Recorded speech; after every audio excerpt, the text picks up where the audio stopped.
bit. But first, the west coast of Florida is reeling after Hurricane Ian ripped across the state. It was a monster Category 4 storm, bringing with it tsunami-style flooding. You've probably seen the images on social media and here on Newsmax.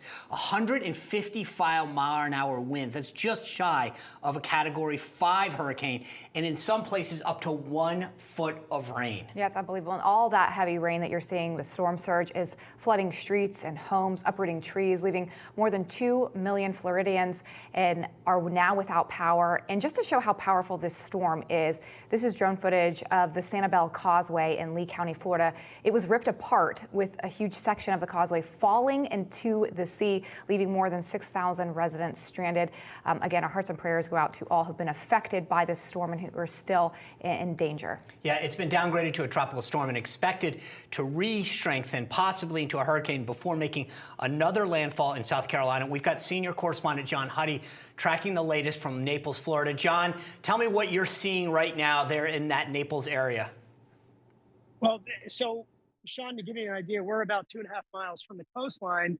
And to emphasize how strong the storm was, particularly the storm surge, despite the fact that we're 2.5 miles, these pontoon boats that were being sold at a yacht sales shop just behind the camera. This is kind of an industrial commercial area. There's a budget rent-a-car right behind us here. They were lifted up from the storm surge and then dumped. They hit the center median. And then there's a couple others literally across the street in the front parking lot of a grocery store, of a market over there. So that shows you how intense the storm was, particularly the storm surge. And as we get closer to the coastline, earlier today, I was in downtown Naples, right along the water, and these neighborhoods there, John, they were under a storm surge of about 6 to 12 feet of water. And as you went further up the coastline, 200 miles almost of coastline was impacted by Hurricane Ian. The storm surge was even more intense. In Fort Myers, people were reporting anywhere from 12 to 18 feet. So these were neighborhoods that were really hit hard.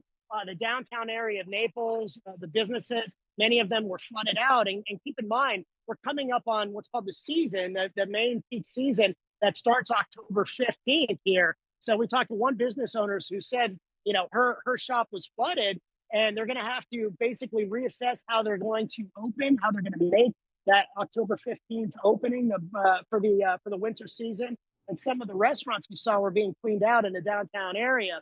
This, as the search and rescue operation continues in many areas along the coastline, particularly some of the barrier islands, Sanibel Island, Captive Island, off basically Fort Myers, just to the north of us.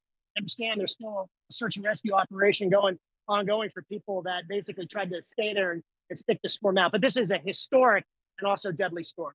Back to you. John Huddy, thank you for that reporting, and we hope you stay safe. All right, for more on this, let's welcome in Florida Chief Financial Officer and Florida State Fire Marshal, Jimmy Patronis. Jimmy, thank you for being here with us. As I said, our hearts and prayers go out to all Floridians who are in the state. Where do things stand right now, and what are the state's priorities? Sure. And Lindsay, great to see you and Sean both.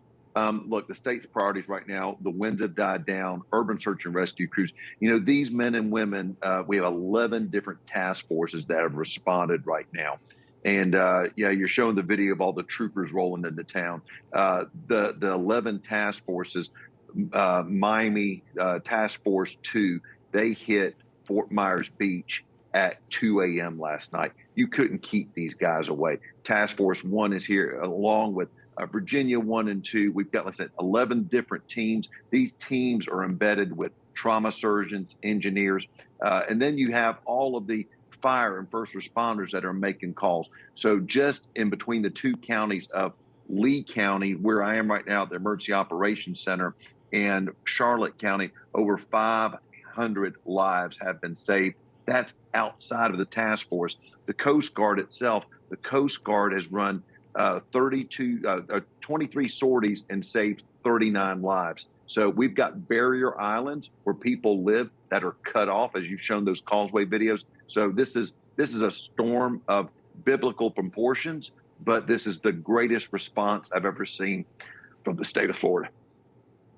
Yeah, Jimmy, I will give you and the governor and the rest of the team there in Florida, both at the state and local level, just huge kudos in terms of the preparedness and the response. On social media, there's pictures of all these linemen in the trucks ready to go. When are they going to be able to get in and start repairing some of the downed lines and get electricity back to folks? They've already started. So what has been a blessing, at least to these two counties, the biggest player here in this market is Florida Power and Light. None of their transmission structure had any damage. Both of their generation facilities for these areas here, both of them are intact. So they ran the Fort Myers operation, their combined cycle, big natural gas generators. They ran those through the night till the winds got to 100 miles an hour and shut them down. So they will start flipping the grid back on. And just like circuit breakers, where the grid trips, then they've got problems. They're doing line inspections, but they're going to be like ants on an ant pile. They will be all over the place getting power restored.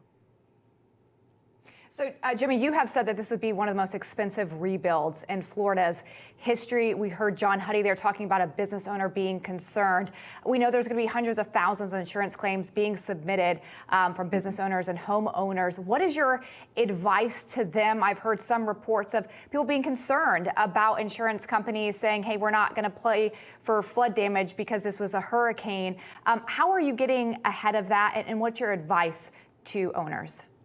So I think the biggest precaution that's happening, as you can imagine, everyone wants to talk to their loved one to ensure that their loved one is safe. Well, as everybody is clogging up an already stressed and damaged cellular system, Wi-Fi systems, network systems, this is the concern that I've got. You have these predators that will come in and they will go door to door, canvassing neighborhoods that they see the damage, and they will sign over their claims to contractors, or they will have unscrupulous public adjusters, and you will complicate that claims process by adding a bunch of parasites that are going to damage your ability to get made whole any faster. So there's good ones in life and there's bad ones. It's a rule of numbers. Unfortunately, during times like this, the bad ones show up in droves. So I've been pleading, as you're a policyholder and you're the sound of my voice, call your agent, call your carrier, or call my office. This will be the best way to ensure that your claim is being handled properly. And my office, we love handling people's claims. We do a great job at it. But there's going to be a concern. If you did not have flood insurance and you have water damage, there's going to be some challenges in your flood claim and your insurance claim process.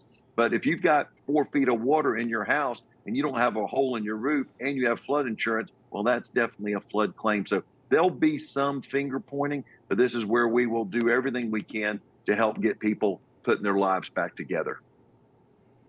Jimmy Patronis, I'm sure many Floridians are happy to hear your voice on that and know that your office is ready and willing to help as you rebuild areas of the state that have been affected by this. Now I see upgraded to hurricane level Ian. Thank you for your time this evening, and hope to have you back soon. Thanks, Lindsay. Bye, Sean.